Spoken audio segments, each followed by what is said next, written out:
রমজান মাসে ইফতারের প্লেটে তো ফুলকো ফুলকো এরকম বেগুনি চাই। কিন্তু আপনার বেগুনি কি এরকম ফুলকো বা দীর্ঘ সময় মুচমুচে থাকছে না? তাহলে এই রেসিপিটি আজকে দেখে নিন এবং এখন থেকে এভাবেই তৈরি করবেন। তাহলে আপনার বেগুনিও দীর্ঘ সময় মুচমুচে এবং ফুলকো থাকবে। এর জন্য লাগবে আমার কিছু বেগুন। তো এই যে আমি এখানে বেগুন নিয়েছি, আপনারা আপনাদের পছন্দ মতো বেগুন নিতে পারেন। এখন বেগুনগুলো কেটে নিব পাতলা করে। এই যে এরকম করে কেটে নিয়েছি। ভালো করে দেখলেই বুঝতে পারবেন কিভাবে কেটে নিয়েছি। তো এখন এগুলোকে আমি পানির মধ্যে চুবিয়ে রাখবো, লবণ পানির মধ্যে। একটা বাটির মধ্যে আমি পানি নিয়েছি আর তার সঙ্গে 1 চামচ লবণ দিয়েছি। দিয়ে এখন পানির সঙ্গে ভালো করে মিক্সড করে নিচ্ছি। নিয়ে এখন আমি বেগুনগুলোকে এখানে 10 থেকে 15 মিনিটের জন্য ভিজিয়ে রাখবো। অবশ্যই ভিজিয়ে রাখার পর পানিটাকে নিংড়ে নেবেন। আর এখানে আমি বেসনের যে ব্যাটারটা তৈরি করব তার জন্য নিয়েছি 1 কাপ বেসন, হাফ কাপের মতো ময়দা আর হাফ কাপের মতো আমি এখানে চালের গুঁড়া ব্যবহার করেছি। আপনারা চাইলে কর্নফ্লাওয়ারও ব্যবহার করতে পারেন। তো সবগুলো উপকরণ চামচের সাহায্যে একসঙ্গে মিক্সড করে নিতে হবে। অবশ্যই এটা চেলে নেবেন। চেলে নিলে কিন্তু ব্যাটারটা খুবই ভালো হবে। কোনো প্রকার দলা ভাব থাকবে না। চেলে নেওয়ার চেষ্টা করবেন। এখন আমি এই ব্যাটারটা তৈরি করার জন্য এখানে নরমাল পানি এখানে ব্যবহার করব। তবে পানিটা একবারে দিতে যাবেন না। এতে করে একদম দলা পেকে যাবে। এর কারণে আপনাদের ধীরে ধীরে পানি এখানে ব্যবহার করতে হবে। একটু করে পানি দিয়ে এভাবে চামচের সাহায্যে নেড়ে দিতে হবে। চাইলে এখানে হ্যান্ড উইক্সও ব্যবহার করতে পারেন।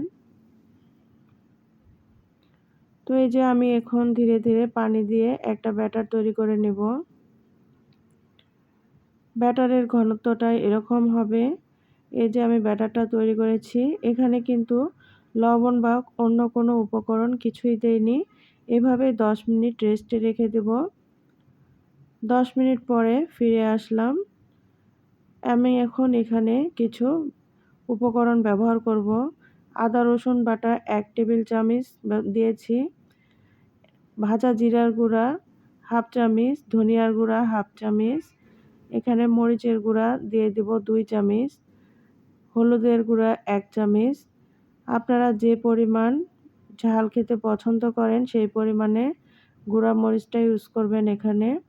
চাইলে এখানে ফুড কালারও ব্যবহার করতে পারেন। আর লবণটাও দিয়েছি 1 টেবিল চামচ। এখন এগুলোকে ভালো করে মিক্সড করে নিব। এখানে আমি আরও একটা উপকরণ দিয়ে দিব, তবে সেই উপকরণটা একদম লাস্টের দিকে দিতে হবে। ভালোভাবে নেড়েচেড়ে ব্যাটারটা এভাবে তৈরি করে নিতে হবে। ব্যাটারটা একদম ঘন যেন না হয়, আবার পাতলাও যেন না হয়, এরকম একটা ব্যাটার তৈরি করে নিতে হবে। আমি এখন এখানে বেকিং সোডা ব্যবহার করব। বেকিং সোডাটা আমি এখানে হাফ চামচেরও কম ব্যবহার করেছি। যেহেতু আমার এখানে বেগুনি তৈরি করার জন্য ব্যাটারটা একদমই কম পরিমাণ, এর কারণে হাফ চামচেরও কম আমি এখানে বেকিং সোডাটা দিয়েছি। আপনারা যদি বেশি তৈরি করতে চান সেক্ষেত্রে বাড়িয়ে দিতে পারেন। তো এখন আবারও এভাবে নেড়েচেড়ে নিব। এখন আমি বেগুনি তৈরি করতে চলে আসলাম। এই যে দেখুন, আমি প্রথমে দিয়েছিলাম সেগুলো ফ্রাই করে নিচ্ছি। বেগুনিগুলো কিন্তু অনেক ফুলকো ফুলকো হয়ে যায় এভাবে তৈরি করলে। আর অবশ্যই ডুবো তেলে এই রেসিপিটি তৈরি করার চেষ্টা করবেন। বেগুনি যত ডুবো তেলে তৈরি করবেন তত কিন্তু ভালো লাগবে বা ফুলকো হবে। তো আবারও এখন আমি তৈরি করে নিচ্ছি। দেখুন, এই যে ব্যাটারে চুবিয়ে আমি তেলের মধ্যে দিয়ে দিলাম। এখন ধীরে ধীরে দেখবেন সুন্দর মতো ফুলে উঠবে। চুলার আঁচটাকে মিডিয়াম টু লো হিটে রাখতে হবে। হাই হিটে ভাজতে যাবেন না, এতে করে উপরে কিন্তু তাড়াতাড়ি ফ্রাই হয়ে যাবে, ভিতরে কাঁচা ভাব থাকবে। আমি তেলটাকে উপরে ওইভাবে একটু দিয়ে নিচ্ছি, এতে করে বেগুনিটা সুন্দর মতো ফুলে যাবে।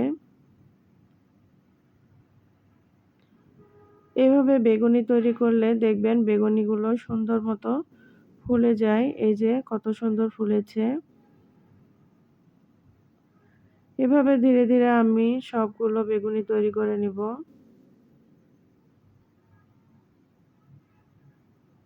এই যে দেখুন ফুলতে শুরু করেছে। আবারও তেল এভাবে একটু দিয়ে নিচ্ছি। এই যে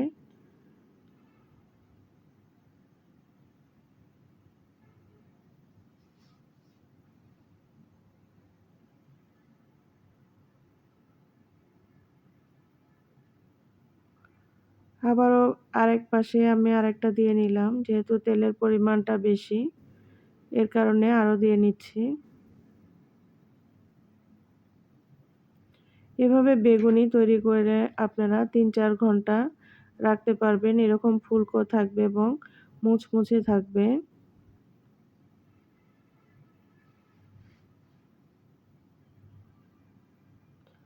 তো এইভাবে বেগুনিগুলো ফ্রাই করে আমি উল্টে পাল্টে সুন্দর করে ফ্রাই করে নিব। একটু বেশি সময় ধরে ফ্রাই করে নিতে হবে, এতে করে ভালোভাবে সেদ্ধ হবে বেগুনগুলো। এই তো এখন তেলটা একটু ঝরিয়ে নিতে হবে, নিয়ে উঠিয়ে নিব।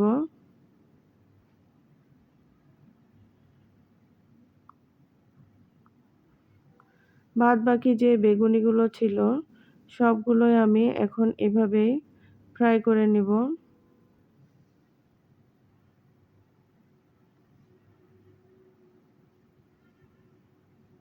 এই যে দেখুন সবগুলো বেগুনি কিন্তু ফুলকো হয়েছে। তো এখন আপনাদের পরিবেশন করে দেখাবো। দেখুন মাশাআল্লাহ কতটা সুন্দর ফুলকো হয়েছে। আর এটা কিন্তু দীর্ঘ সময় মুচমুচে থাকবে। এই যে দেখুন অনেক ফুলকো হয়েছে। তো আমার এই সহজ রেসিপিটি যদি আপনাদের ভালো লাগে তাহলে লাইক, কমেন্ট, শেয়ার করে পাশে থাকবেন। ধন্যবাদ সবাইকে। আল্লাহ হাফেজ।